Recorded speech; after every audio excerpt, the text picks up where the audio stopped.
a heck of a month. And it's only the second week into it.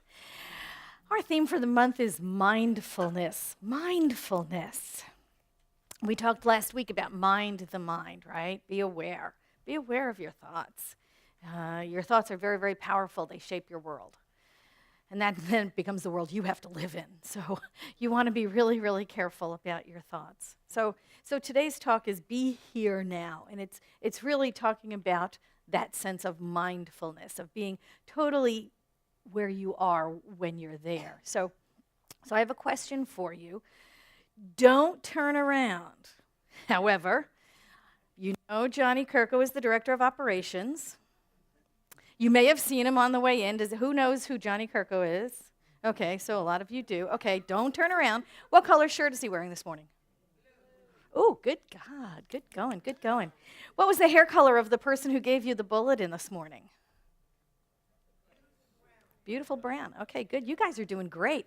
What color is the sign on the glass front doors on the way in here? Yeah, that's a trick question. There is no sign on the glass doors. Just checking. So this is about being mindful. This is about being mindful. It's about being here now and being aware of your surroundings and really being immersed in the here and now and not thinking about the past and not worrying about the future, but being engaged with all aspects of life, engaging in life with all of your senses. Being here now is participating in the fullness that life has to offer in the present moment. And really, there's a good reason for that, and that's because the present moment is all we have. It's all we have. The past is gone. The future hasn't come yet. The present is where we live. The present is where we live. It is the only place where we can set our intentions. It is the only place where we can change our thinking. It is the only place where we can begin to make manifest those things we desire. All of that happens in the now. All of that happens in the now. Ernest Holmes said this in Creative Mind, which happened to be the first book he wrote, and that was in 1918. He said this: "Life is for us today. There will be no change for tomorrow unless we do the work of changing today. Today we are setting in motion the power of tomorrow.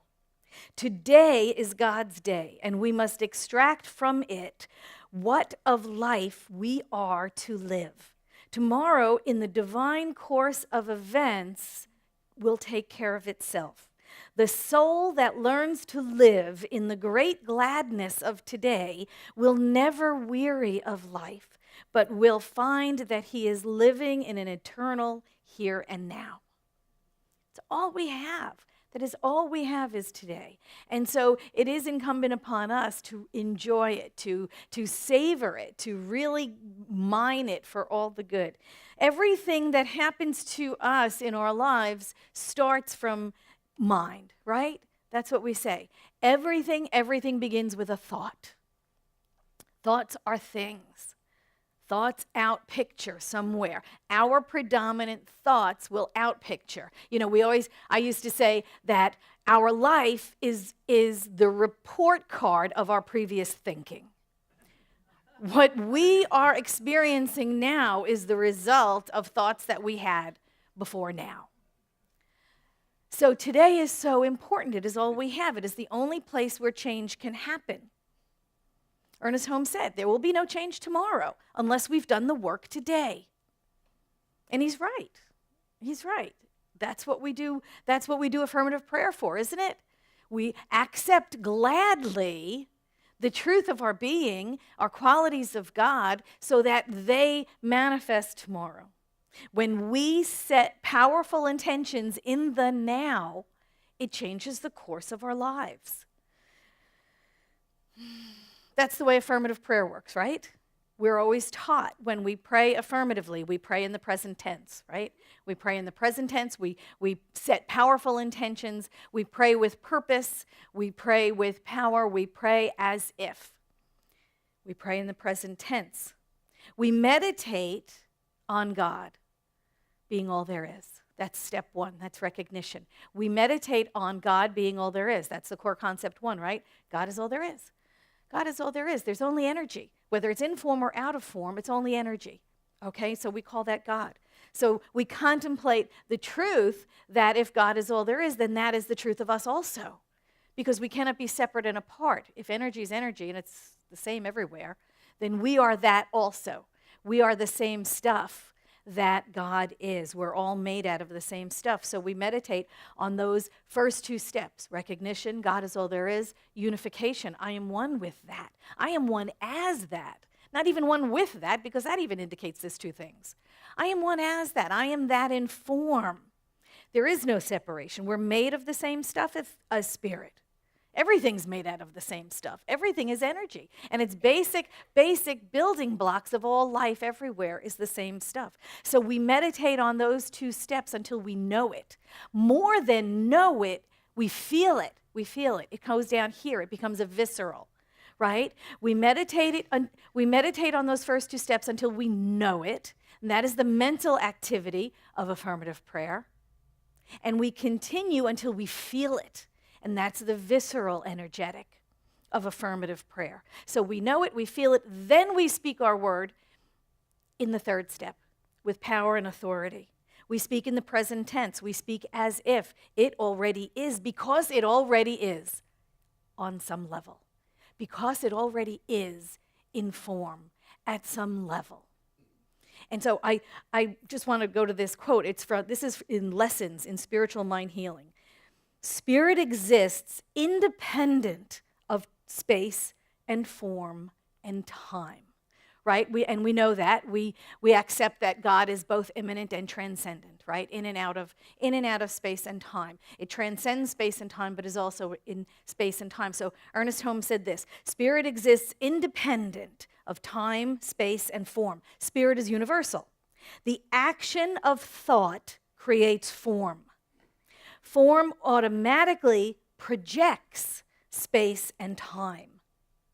Spirit exists as pure being whose sole activity is thought. Thought creates motion, which gives rise to form. Time and space are effects. Thought creates motion, which gives rise to form. Right? Time and space are effects. Spirit conceives of neither time nor space, but only the immediate now.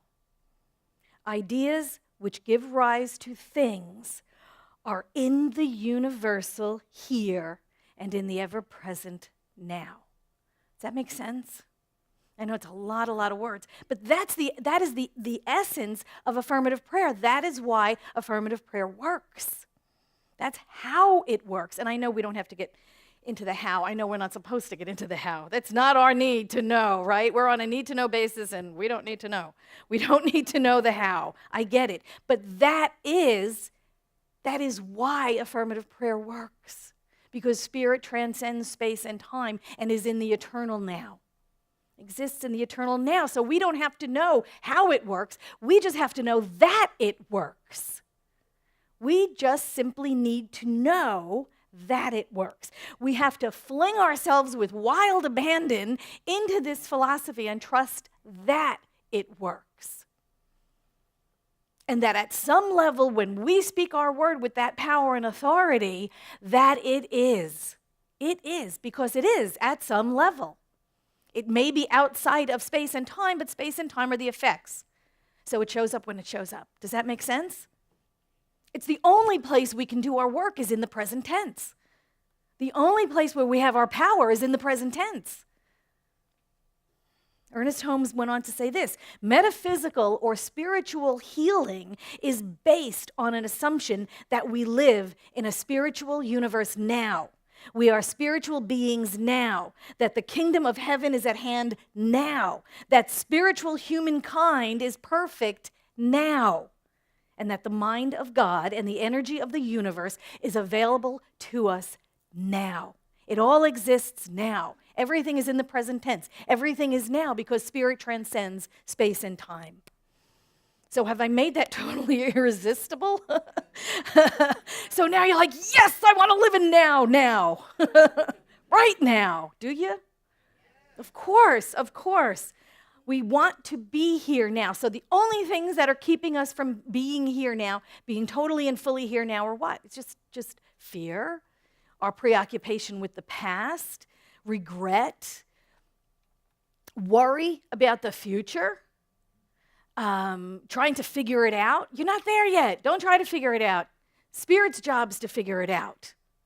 Your job is to be open and available for Spirit to work through us. That's what we're here to do. We are here to be open and available for Spirit to work through us. If we knew that Spirit had our back 24/7, would we worry at all? Would we be worried at all about the future? No, because a power greater than I am is handling it. I set my intentions powerfully. I know and accept it is already done. I know and accept at some level it's demonstrating. And as I proceed, as if, things happen. Things happen. It is the only place we can do our work. So, we want to be here now, don't we? Want to be fully here now. I know Ruth and JP, you're doing the presence process. It's very much like this talk. We're doing the same work. We're all doing the same work. It is about being fully present here. So I was reading this website called thirdage.com. Third Age, I love that. Anyway, they had 10 helpful hints to being here now. And I'm going to go over them with you because I found them very valuable. And the first one is do one thing at a time. And I know we think we're multitaskers. I get it. We're all in the 21st century and we all think we're I'm on the phone and I'm watching TV and I'm writing my No. You're really not doing those things. Let me tell you, you're doing one thing at a time. You're doing it very fast and you're switching back and forth, but you're not multitasking. It's an illusion we've set up for ourselves. And you know how you can know? Because when one of those things that you're multitasking gets your attention, you stop doing the other things. When you're doing two things at once and one of those things grabs your attention, you stop doing the other one.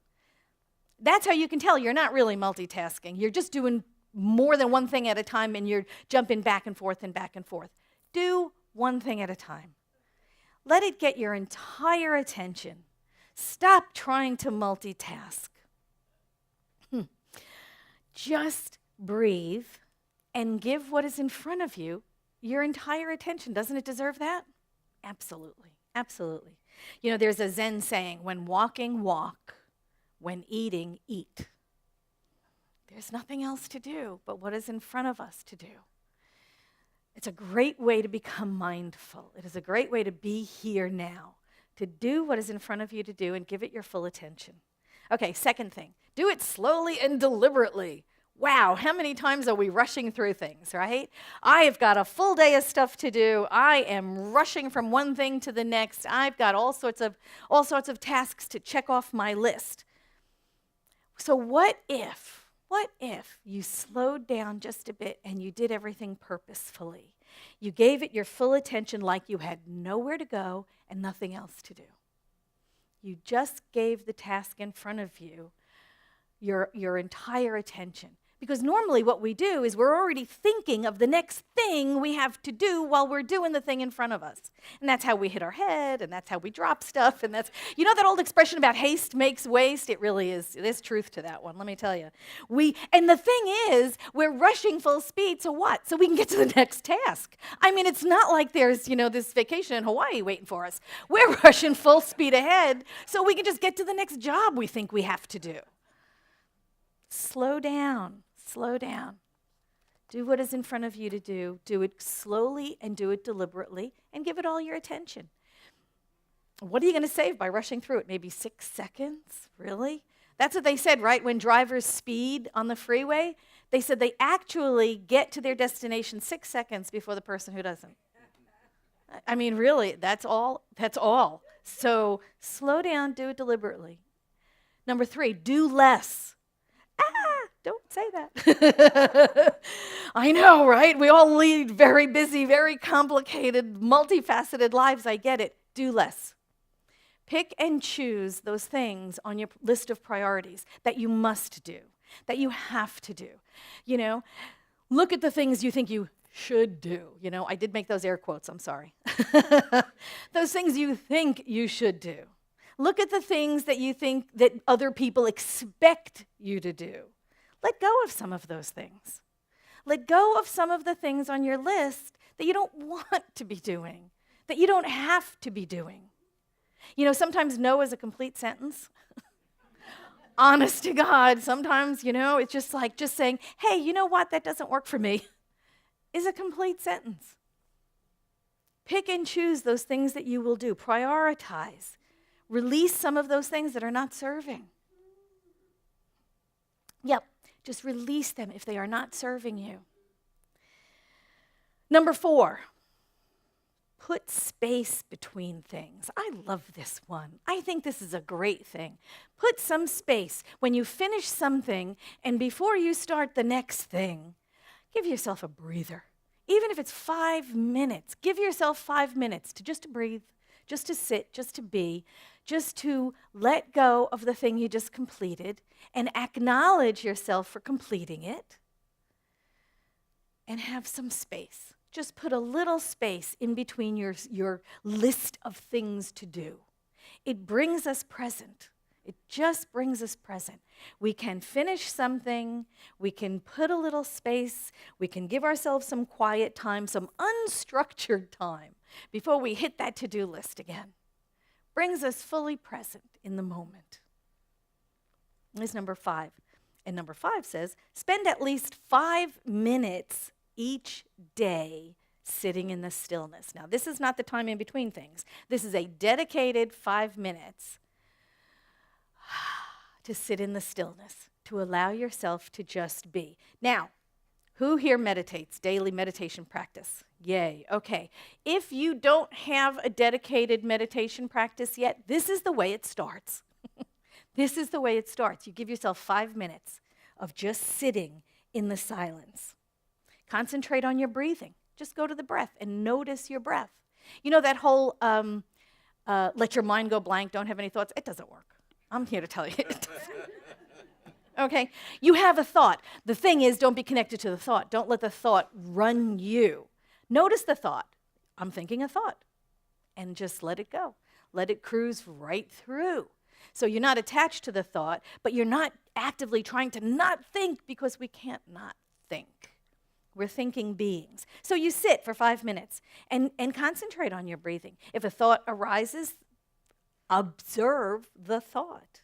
If it's uncomfortable for you to do it with your eyes closed, do it with your eyes open. Put something as a point of focus. Light a candle or set an object out in front of you and just contemplate the object. Just do nothing for 5 minutes a day. Sit in that quiet contemplation. And what you will find is you'll start with 5 minutes, and then you'll become a really good 5-minute meditator. And then you can expand your practice. And then you'll become a really dedicated meditator in no time. So spend at least 5 minutes a day doing nothing. Number 6. Now you're going to have to really breathe with this one. Stop worrying about the future. Stop it. A good way to retrain yourself to stop futurizing is to set a little clock. We all have cell phones now. We all have cell phones. You can set a timer on your cell phone so that it dings like once an hour or once every 2 hours. And all you need to do is let it ding. And no matter what you're doing and no matter where you are, you hear that ding and you go, where is my mind right now? Where is my mind right now? And you may be in the future worrying. And you'll go, oh my God, I was in the future worrying. Or you may be in the past regretting. Do you ever have those conversations with people that you've already had and then you have them over and over and over again in your mind? Oh my God, and he said that and I should have said, boy, I should have said this and he then, and I should have and he would have. You'll find out you're there.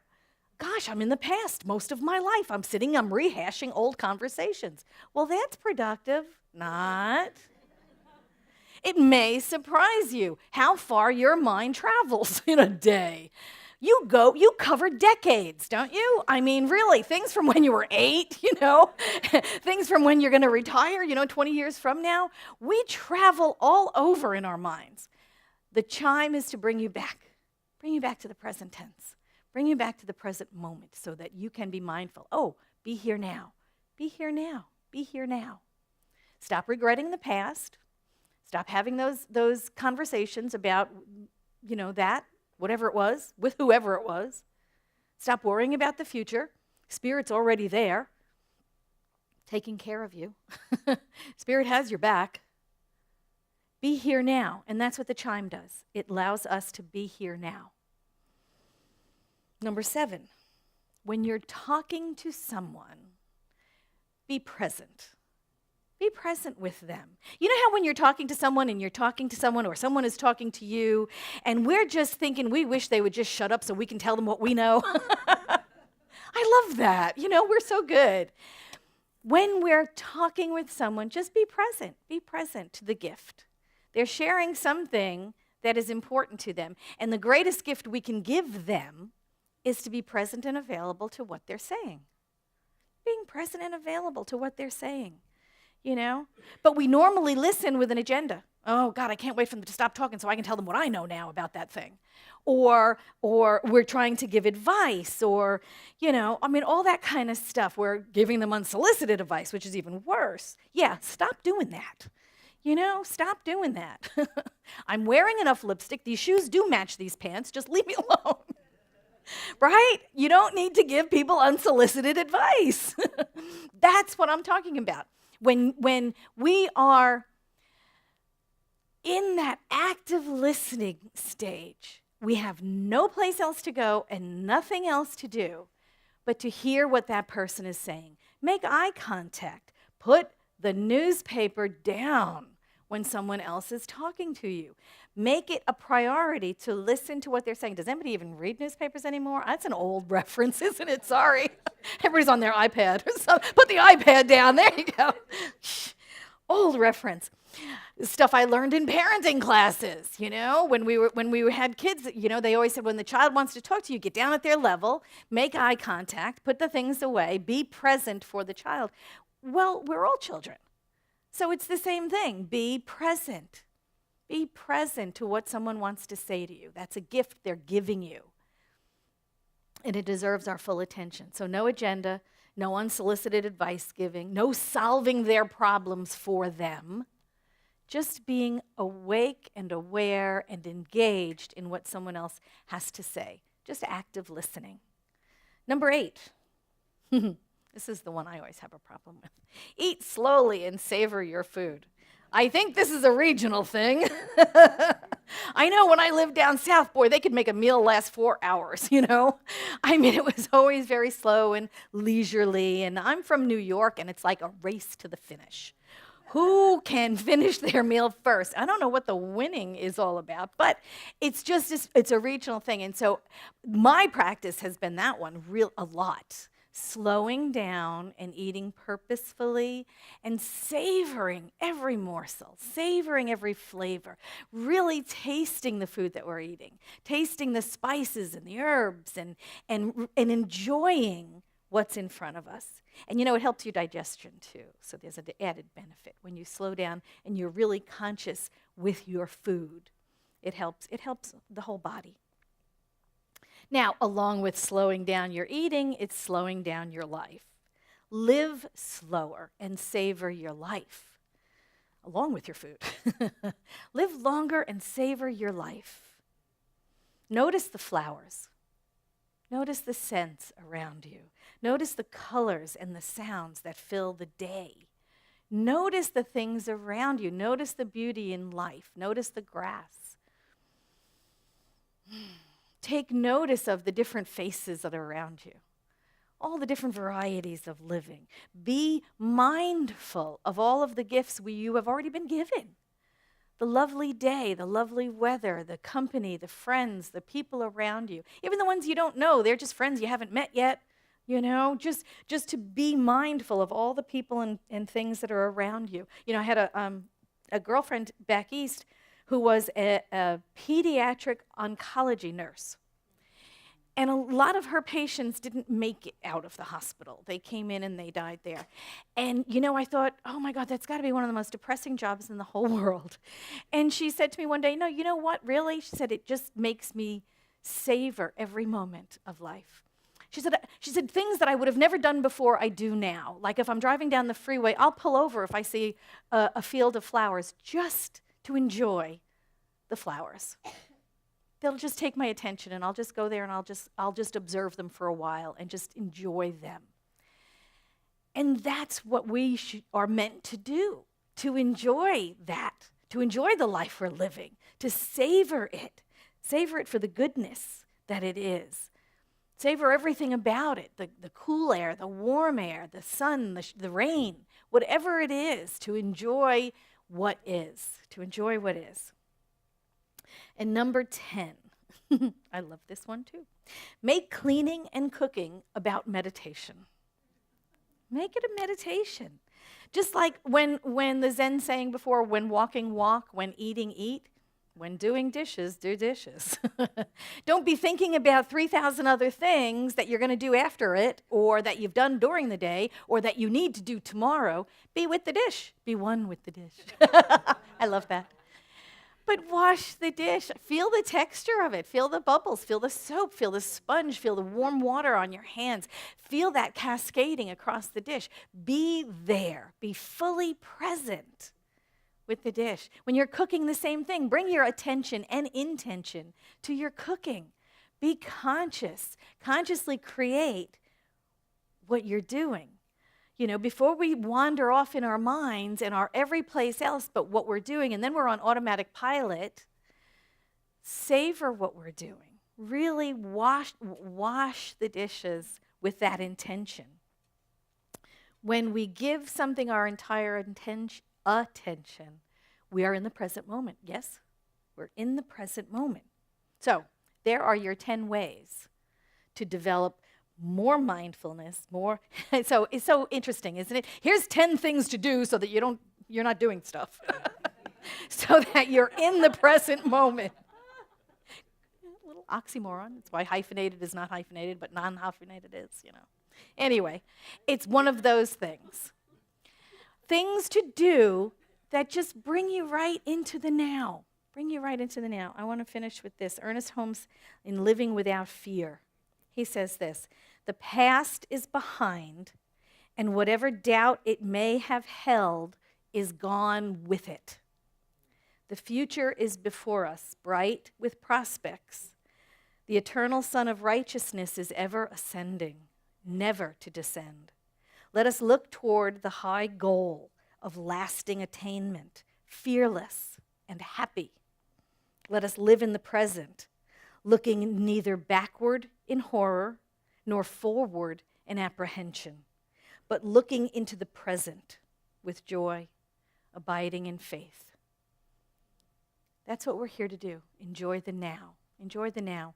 We are surrounded by a power and presence, which is Spirit. It is in us as well as around us, and it operates through us in the world. We are forever walking through this power and presence. It is never apart from us.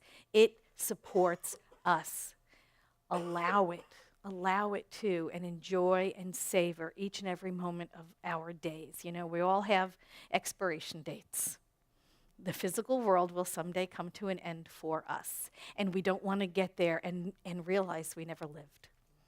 So this week, that's your practice, to be here now, every moment of the day. Thank you so much.